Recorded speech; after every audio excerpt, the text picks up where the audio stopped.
E vamos para uma pequena rima. O Alfred Molina falou. Um vazamento logo em seguida corroborou. Meus amigos, o Aranhaverso chegou. Olá, nerds do universo e do multiverso, bem-vindos de volta a mais um vídeo do canal Atualidades Nerd. Eu sou Igor de Mello e hoje vamos falar de Homem-Aranha No Way Home, o terceiro filme da trilogia estrelada por Tom Holland, um filme que é cercado de rumores e poucas confirmações, até hoje. Até hoje, porque agora a coisa ficou boa. Porque o Alfred Molina, que estava confirmado no elenco do filme, para quem não se lembra, o Alfred Molina interpretou o Dr. Octopus no Homem-Aranha 2, do Tobey Maguire. Ele estava confirmado no elenco desse filme e a gente não sabia que ele ia ser o Dr. Octopus e tal. Mas aí, ontem ele deu uma entrevista para Variety e confirmou que o Dr. Octopus que ele vai interpretar vai ser a mesma versão que a gente viu em Homem-Aranha 2. Vamos ver o que o ator falou e depois a gente vai falar de um vazamento que surgiu no Reddit algumas horas depois dessa entrevista. E esse vazamento é de surpresas do filme do Homem-Aranha, né? Verídico, a gente não sabe se é, mas tem umas informações ali que fazem sentido. Então, depois de falar um pouquinho aqui da entrevista do Alfred Molina, a gente vai falar desse vazamento. Enfim, vamos ver o que o Alfred Molina falou aqui. Mas, primeiro, se você não é inscrito no canal, se inscreve, ativa o sininho, dá o like para ajudar aqui o canal, tá bom? Valeu e vamos lá. Molina fala assim, abre aspas.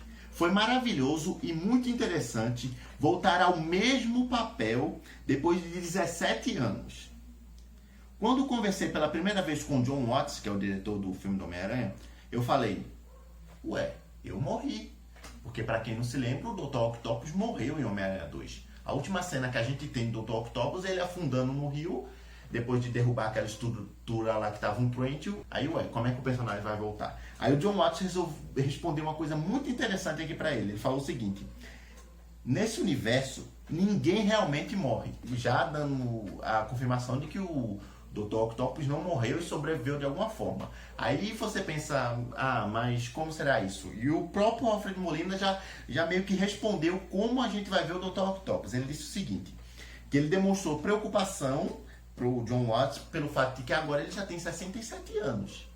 E por que é que o Alfred Molina estava demonstrando essa preocupação? Porque o Jon Watts não vai pegar o Dr. Octopus 17 anos depois. Ele vai pegar o Dr. Octopus naquele exato momento que a gente viu ele afundando no rio. E quando ele aparecer em Homem-Aranha No Way Home, vai ser logo após aquilo. Ou seja, vai acontecer alguma coisa, ele vai cair, abrir um portal, alguma coisa vai acontecer ali que ele vai sair de lá e parar em outro universo e vai estar vivo. Ou seja, ele vai ter que estar com a mesma aparência de 17 anos atrás, é o Alfred Molina. Mas, eu já estou mais velho, já tenho 67 anos e tudo.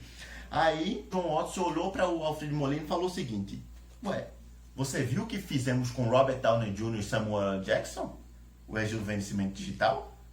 Ou seja, o Alfred Molina vai estar nesse filme em partes, ou no filme todo, não sei, rejuvenescido digitalmente para estar com a aparência que ele estava 17 anos atrás, porque cronologicamente ele vai ser poucos minutos após o que aconteceu em Homem-Aranha 2.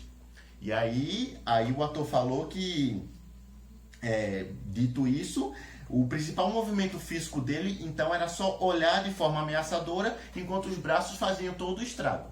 Isso aqui já confirma o multiverso. Confirma Tobey Maguire e Andrew Garfield? Não. Mas já abre possibilidades. Porque, olhando o panorama geral, a gente também tem o Jamie Foxx, que interpretou o Electro em um espetacular Homem-Aranha 2, e ele também está confirmado em Homem-Aranha No Way Home. Ou seja, temos dois vilões de duas franquias diferentes aparecendo nesse filme. Então, se os vilões vieram, os heróis vão ter que vir também, né? Então, isso aqui já abre muitos precedentes.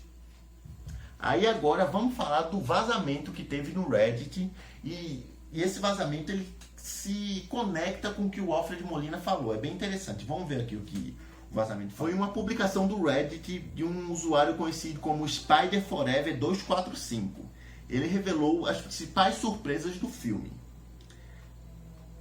E o que fez esse vazamento viralizar foi que esse cara acertou a participação surpresa no episódio de ontem de Falcão e Soldado Invernal, daquela moça lá que apareceu, que eu não lembro muito o nome dela, ela vai aparecer aqui. Ele tinha acertado isso antes. Esses vazamentos do Reddit pode ser e pode não ser.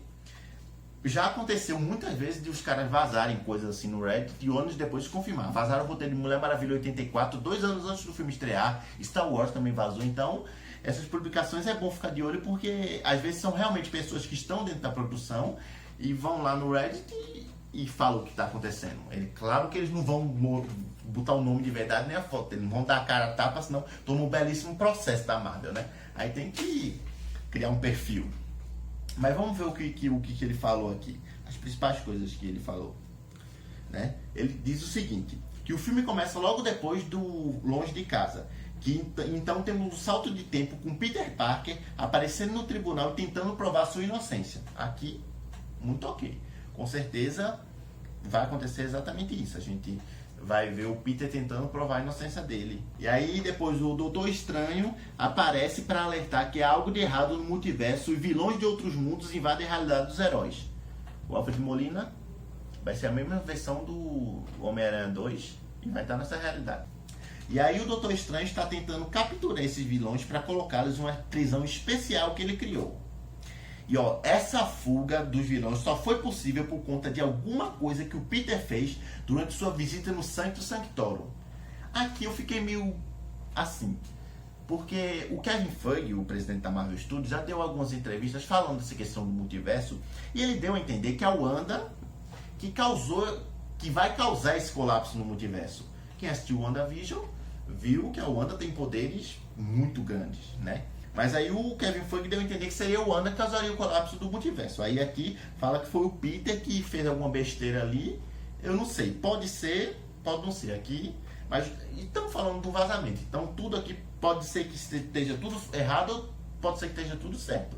É bom conversar, especular e tudo, mas vamos continuar. Aí fala, Tobey Maguire e Andrew Garfield estão no segundo e no terceiro ato do filme. Eles têm suas próprias cenas sozinhos. Isso aqui casa muito com especulações de pessoas dos bastidores que estavam falando que o Tobey Maguire estava implicando para não voltar como Homem-Aranha porque ele queria mais tempo de tela, ele queria ter que atuar. Ele não queria só aparecer, tirar a máscara e dizer eu tô aqui, botar a máscara de volta, pular e ir embora. Pelo jeito eles resolveram o impasse. Se isso aqui tiver certo, eles resolveram esse impasse e o Tobey Maguire e o Andrew Garfield vão poder ter as cenas dele. E tipo, mas o que também fica complicado é que como eles vão lidar com a trama desse filme. Porque lembrando que esse terceiro filme do Homem-Aranha tem que lidar com as consequências do filme anterior e fechar muitos arcos. Tem que fechar o arco da Tia May do rap, enfim, tem que fechar muita coisa e tem essa questão do multiverso. Aí eu acredito que o filme vai ser dividido pelo seguinte: o primeiro ato vai ser para resolver o que ficou pendente e o segundo e terceiro ato vai entrar no multiverso. Só pode ser assim. Ou então, o multiverso desse filme vai ser só no final, no clímax, e aí dando possibilidades para um filme próprio do Aranhaverso. Eu adoraria que fosse assim. Mas vamos lá. O Duende Verde do William Dafoe irá aparecer e ele é o único vilão que não é capturado no terceiro ato. E aí, ó, isso aqui, ó. O Duende Verde mata algum personagem importante. Peter Parker de Tom Holland chora e tem um ataque de fúria, chegando ao ponto de quase matar o vilão na batalha. Aqui eu já teorizei que pode ser 2 personagens. Pode ser a MJ, da Zendaya, ela pode morrer fazendo alusão à morte da Gwen Stacy, e pode ser o Ned, porque poderia abrir possibilidades para um futuro vilão, porque lembrando que o Ned nos quadrinhos é o Duende Macabro. O que poderia acontecer é o seguinte: o Ned morre nesse filme, num próximo filme, com essa questão do multiverso, algum Ned alternativo de qualquer universo que seja escapou e vem com uma vingança contra o Homem-Aranha. E aí, quando o Homem-Aranha descobre a identidade desse vilão, é um Ned. Um Ned que não é o dele, mas que aí entra aquele conflito. Ele vai ter que lutar contra o cara que é o melhor amigo dele, mas ao mesmo tempo não é. Então é um conflito interessante. Então eu aposto muito que pode ser o Ned. E seria uma morte chocante pro filme, porque o Ned é um personagem muito legal, engraçado, então. E aí o filme termina com Peter se formando no ensino médio. Também é algo plausível. Então esse vazamento aqui tá bem redondinho, ele tá bem conciso e ele casa com muita coisa ali que a gente já vem vendo dos filmes do Homem-Aranha. Há possibilidade do filme só ter multiverso no final ou não ser pós-crédito mesmo. Possa ser que eles vão fazer um filme do Aranhaverso e a cena pós-crédito seja dando merda literalmente, aí aparece o Tobey Maguire e o Andrew Garfield dizendo, ó, temos que resolver. Aí no próximo filme lida com o multiverso. Eu inclusive acredito muito nisso. Mas também eles podem fazer assim. Isso aqui não é um vazamento pra gente acreditar fielmente, porque é um vazamento, pode estar errado, pode muitas coisas aqui podem mudar. Então, mas é uma coisa interessante pra gente especular, debater. Se tiver errado, tudo bem. E também no fim é legal quando você assiste assim e vê, pô, isso aqui tava certo, ou tava errado, não sei o que. Mas é isso. Vamos ficar de olho nas próximas entrevistas, atualizações. Eu acredito que essa entrevista do Alfred Molina já é um esquenta para começar o material promocional de Homem-Aranha No Way Home, porque o filme estreia em dezembro desse ano. Então eles têm que lançar um trailer até julho, mais ou menos. Então é isso, falando de Homem-Aranha No Way Home. Obrigado por assistir até aqui, valeu, tchau!